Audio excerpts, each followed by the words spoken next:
Hayley Marsten released her first EP, Lonestar, in 2017 and her debut album, Spectacular Heartbreak, in 2019. That album would garner several award nominations, including the Golden Guitar for Alt Country Album of the Year. She has a new album. It is a tour de force and it is called Girlhood, and I have many questions about it. Hello, Hayley. Hi, that was, well, when you put it all together like that, it sounds quite impressive. So I just want you to follow me around and introduce me as I walk into the rooms now.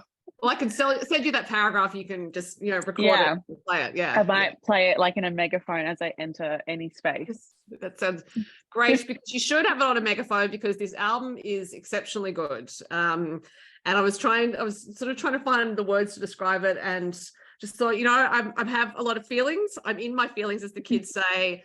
There have been a lot of emotions. It's an extremely good album. And so congratulations. It's absolutely, yeah. You said that it is the album, the quote is from you, the album I wanted and needed to hear when I was younger. And I have to say, it's the album I wanted and needed to hear when I was younger. That made me want to cry. Because I just listened to it and thought, yeah, I don't think this album exists in the world, actually. For women of any age, I don't think, when it's arguable Taylor Swift keeps making an album for her younger self over and over again, I don't think that's true. But I just can't think of anything that's that exact collection of experiences, which might offer comfort to someone who's not a girl anymore, but might also offer some guidance and reassurance to someone who is a girl still. And so I'm wondering if it started off being that project for you, or did it just start as one song or something else altogether? It's really funny how it came together. For most of the time that we were making this record, I thought it would have a completely different name. And I actually thought I was going to call it I'm Fine, Thanks, because I thought it was funny, because a twisted sense of humor. I thought it was funny if I had an album called I'm Fine, Thanks. It was all about me being really sad. Right. But like, as it went on, it just didn't really sit right. And once we got to the end of last year and the record was basically done, and I had shot the album cover and I was doing the graphic design, I was putting I'm Fine, Thanks on these photos. I'm like, but that's not her name. And I was going through all of the words or lines. I'm like, what can I pick? And I say Girlhood in another song on the record. And I was like, it just kind of was like all of the pieces falling into place, because I had even said earlier in the process that that's what I wanted to make. I wanted to make an album for my younger self that is, this multifaceted thing. It's not just stay in this one box and do this one kind of music and sing your one kind of songs. I wanted to be a rock star and play in rock bands, and I wanted to sing country music, and I wanted to have my pop star moment. And I always felt like I was forced that I could only be one thing. And it's so funny. I went back to Gladstone at the start of last year while we were deep in the recording times, and I found my teenage diary, and I read it, and I felt very I don't know what the word is. I just read it and thought, oh my God, you poor thing. You were really going through it. And it's such a difficult time to be a teenage girl. And I just feel like this record definitely it came together in the end. It was obvious by the time I was naming it, it was Girlhood. And it really is just the lessons and stories I wish I had known at that time for comfort. But also, I think a part of that is acknowledging that I did the best with what I had at the time as well. And I think you're saying you wanted to be a rock star, you wanted to play country, you wanted to play pop.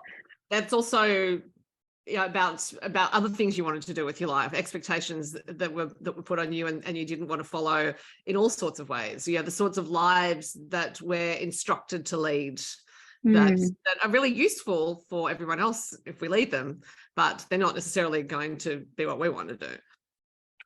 Oh yeah, I think I feel like probably the songs I Am a Rich Man and the title track very much touch on I kind of was shown that, or like, I think it was more, I think about when I went to high school, and the real, like, it was a very strange choice for me to say that I wanted to be a musician.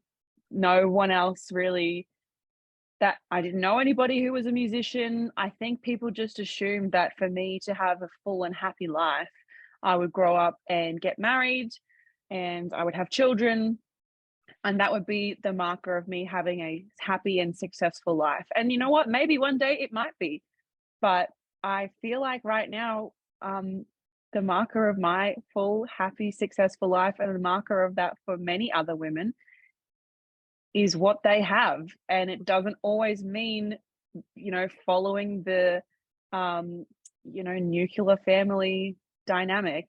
There are many other ways to be very successful and very happy that don't have to be the, traditional markers. And I feel like I wrote I'm a Rich Man with Imogen Clark, and we always talk about how bizarre it is that we're like always asking people, so when are you getting engaged? But they've literally just like kicked ass in their career, or they have just like the most they're just like the best friend that you could ever ask for, but the only thing we want to know is, when are you going to get a piece of jewelry?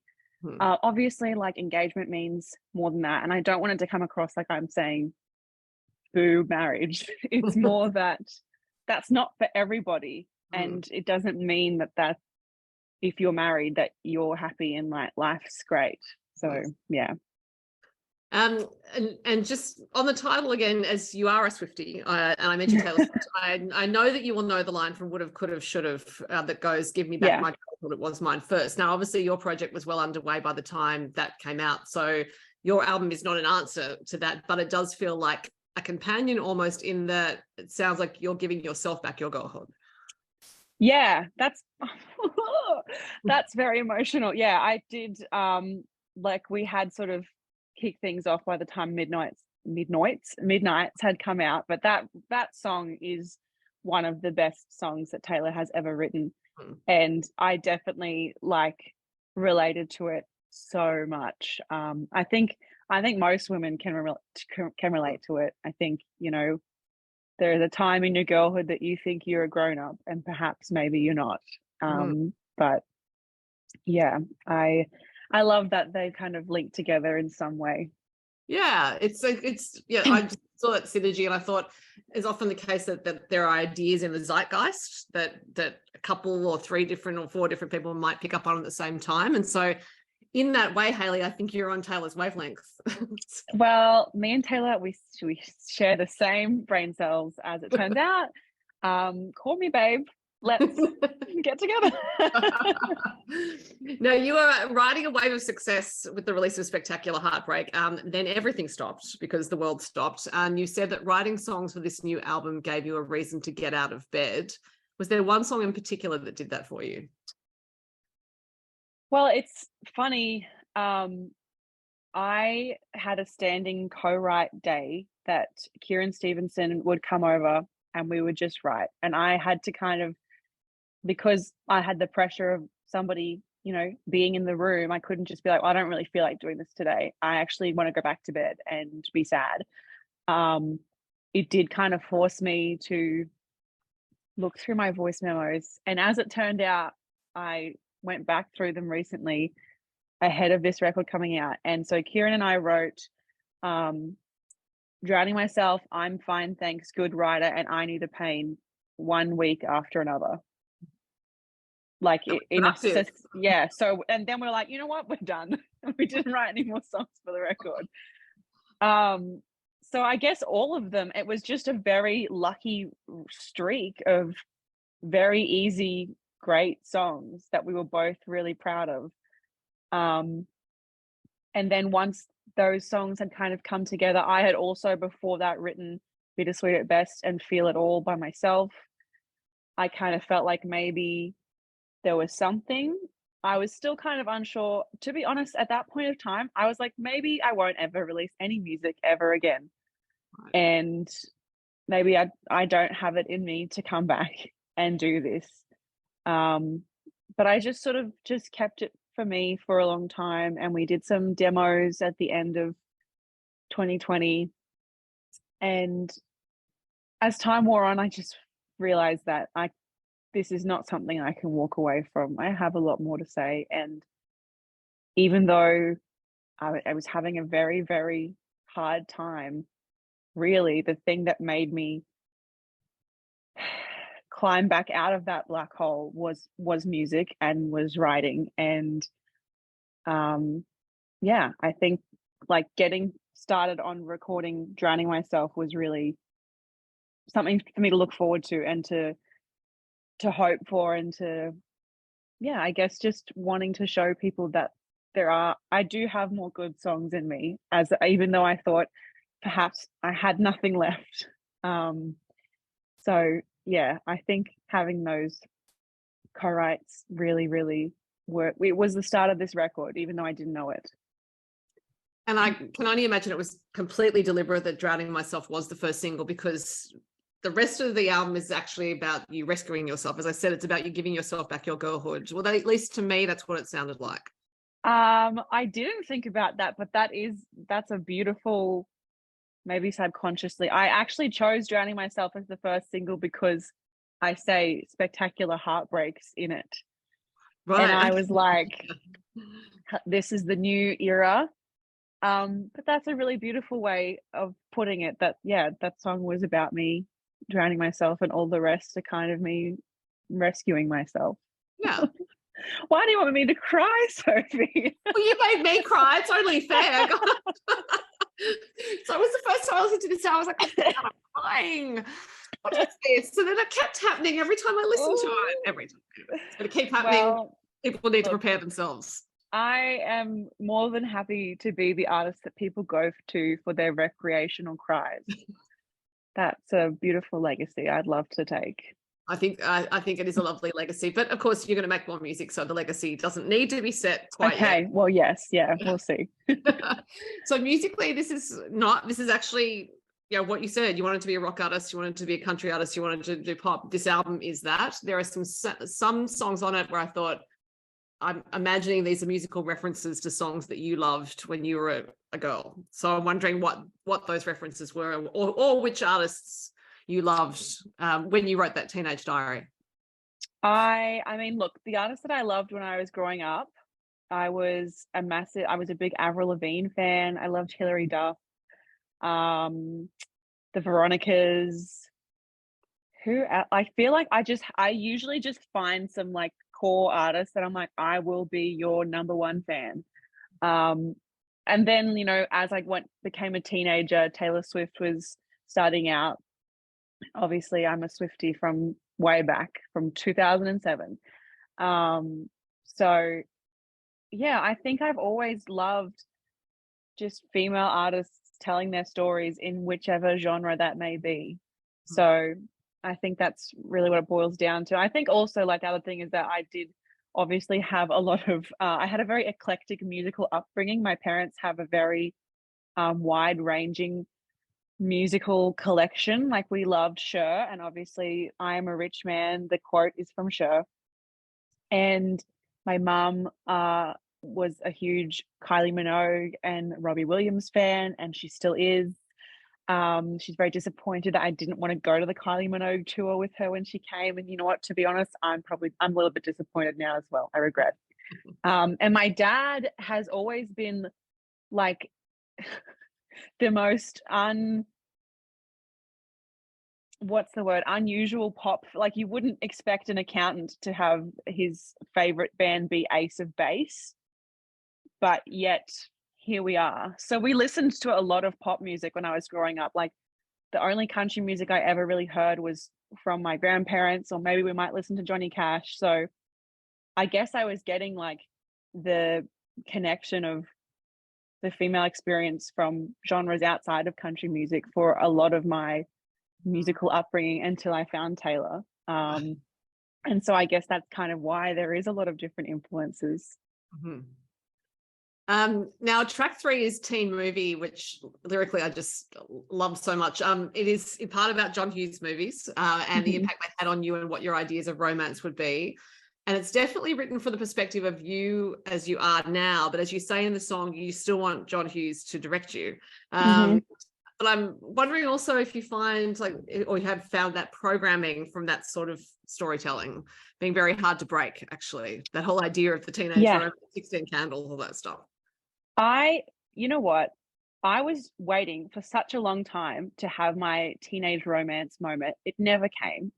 And to be honest, fair enough. But like I never had a boyfriend when I was in high school, and I was very, very, again, the diary, very sad. She's so sad. All of these boys, they do not like her.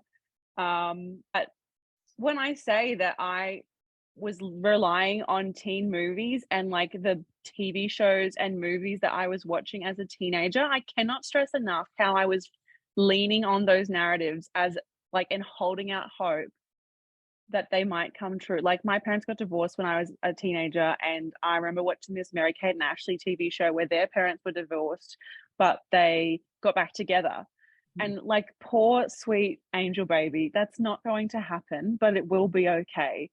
And yeah, I guess like because of that, I didn't have a lot of great examples of like healthy relationships or strong relationships, rather than just like How to Lose a Guy in 10 Days, 16 Candles. And also my mum for years quested to find Can't Buy Me Love, which is a very niche John Hughes movie with a young Patrick Dempsey in it, where he rides on a ride on not a motorbike, a ride on like a Vespa or something. No, what are they called?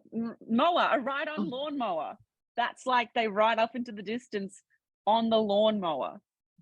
So none of those storylines have ever happened to me, and it is kind of sad when I like realized how much I was hoping that maybe this one example could be real life for me. Bless her. She did the best. She did the best with what she had.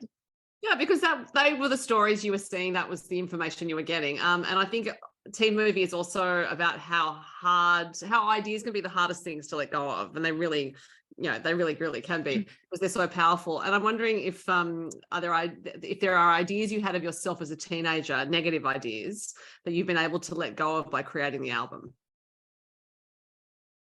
I think as a teenager, I for a long time really thought that there was something wrong with me, and that I kind of was existing for the approval of men around me. And now I'm like, I actually don't care what you think. I'm actually just here for the girls. The gays, the non-binary theys. And also I think finally, after many, many years, I'm okay just existing and being good enough just for me as well. So it's taken a long time to break down those frameworks, but I think I'm finally just okay being who I am without having approval from other people to be that. And I think the song I Knew the Pain does address that in part, because it acknowledges that it can be more comforting holding on to the pain than facing the unknown. Yeah. I remember when I told Kieran that idea for that song, I'm like, and the words are coming out of my mouth, I'm like, this is so depressing. This sounds so upsetting to be saying that, sometimes it is comforting to go back to this comfortable numbness that you have experienced many times before, rather than heal and open yourself up to new ways to be hurt. But I'm very lucky that he totally understood, and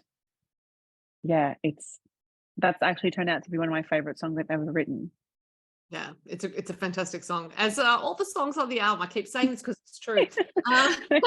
Now, you also work with Dan Sugars, who is the producer of the album, or co-producer. I wasn't quite clear on the credits, and your partner. I imagine he heard these songs from inception. So was he able to start thinking about how to produce them quite early? Well, originally when we first met, I was like, nah, we're not working together. I don't want to, get away. Because I have had partners who I've worked with in the past, and they have only ever let me down. So I was very much against it. But Dan is not like that. He is a very organized, reliable person. And it just sort of made sense that he and I that we would work on it together, because when we were doing the demos, like, we couldn't go to any studios, so we were just recording at our home studio. And then once I like pulled together like the A team for the production, it just made sense that Dan would be part of that as well, because he is an excellent producer and he does understand what I'm trying to create. He also plays drums and does percussion on all the tracks as well. And I think another thing that was really helpful is that because Dan can speak Hayley and also producer, he was able to translate many of my production notes, like it sounds a bit too toilety, or it sounds like I just was saying the most insane stuff that I have never said in the studio before, because I, don't want to look like an idiot. But Dan, along with Kieran, Muchow and Cody, are people who have known me for, well, Cody has known me since I was 4 years old.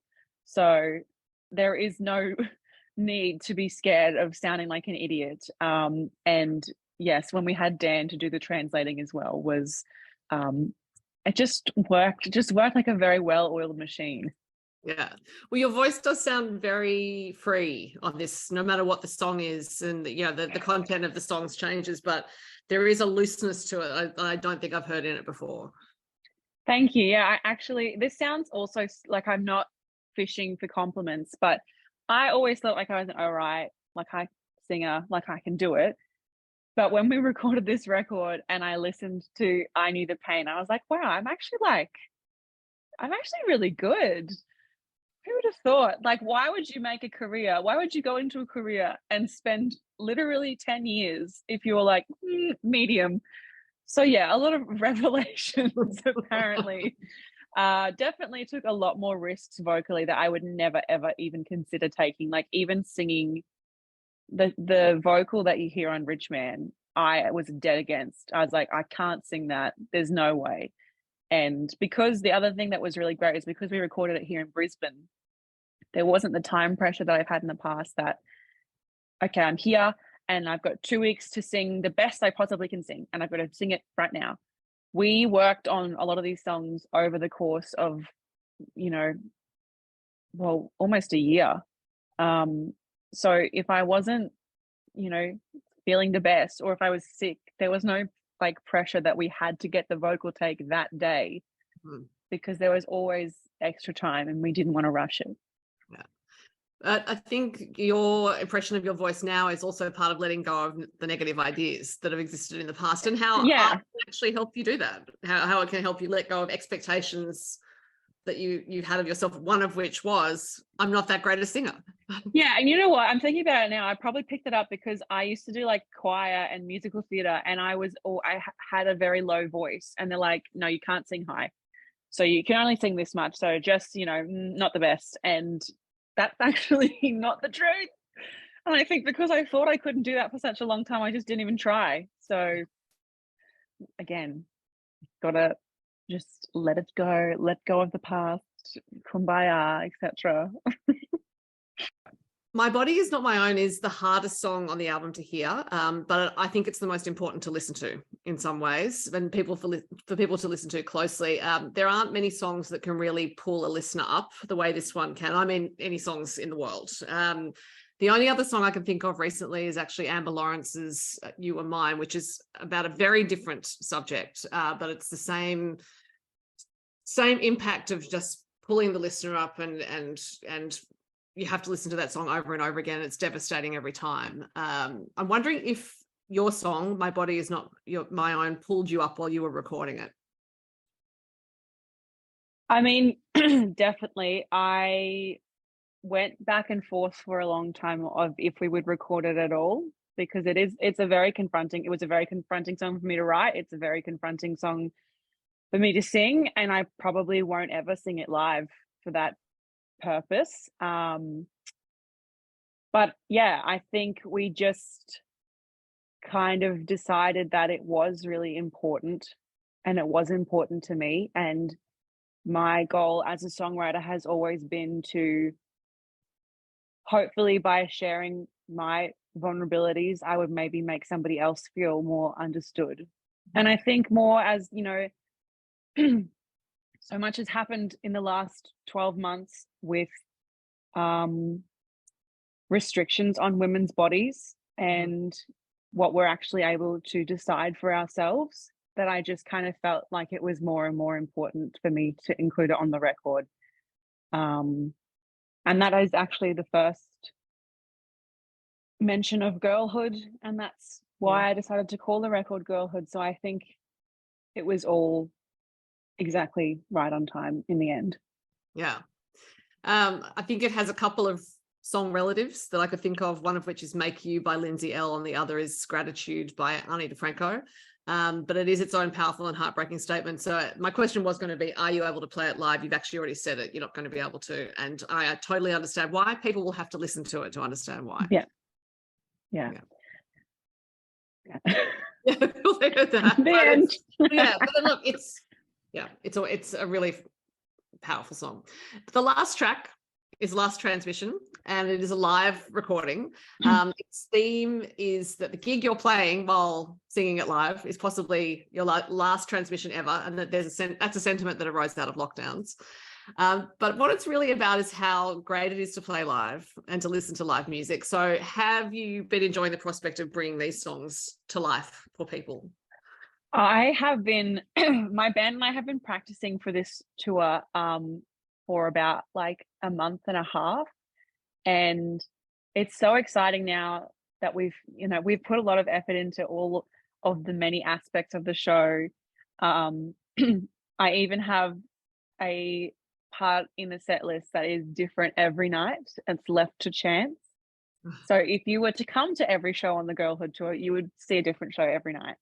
But yeah, I think it's really exciting to create a new kind of world with the new record and figure out how the last record and the previous songs I've released fit into that one.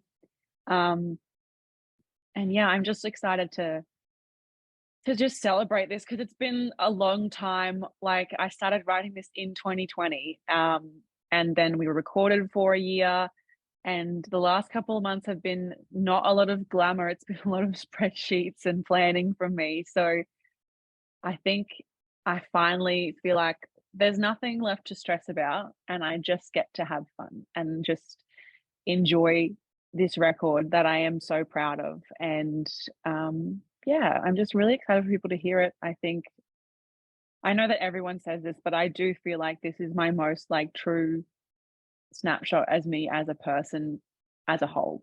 Mm-hmm. And musically, I was reflecting on the fact that the link between Spectacular Heartbreak and this album is actually the 4 songs from Spectacular Heartbreak you re-recorded. And I think it's on the EP that you released, and I forgot to mention that in the intro. But when I was listening to Girlhood, I thought, yeah, I don't know that you could have necessarily got to here without doing those 4 songs, because the way you recorded them indicated quite a change from the Hayley who'd recorded Spectacular Heartbreak. Yeah, I think I actually haven't listened to Spectacular Heartbreak, like the record. I've obviously played the songs heaps. And I did an interview earlier today, and they played a part of Spectacular Heartbreak, and I'm like, wow, I sound so different, not in a bad way at all. I'm just like, that feels so long ago. I'm so proud of that record still. But it just, I felt like for a long time when I was writing this record that I just really wish that I could be the person I was in 2019. But at the end of the day, the person I was when I recorded Spectacular Heartbreak could never have written or recorded Girlhood. And that's on going to therapy. Well, look, it's worked spectacularly. Just that's a little pun there for you. But yes, Girlhood is a phenomenal achievement. I think it's a necessary album for girls and women of all ages to listen to, and other people as well, because it is fundamentally about life and experiences, because in being specific, you've made it universal. So Hayley, congratulations. It's a great album. May everyone embrace it. Let's hope. Thank you so much for saying all those lovely things. I feel I like only say them if I mean them. I need to go and unpack the dishwasher now so I can come back down to earth, I think. Well, I'll let you go and do it. Okay, talk to you later. Bye.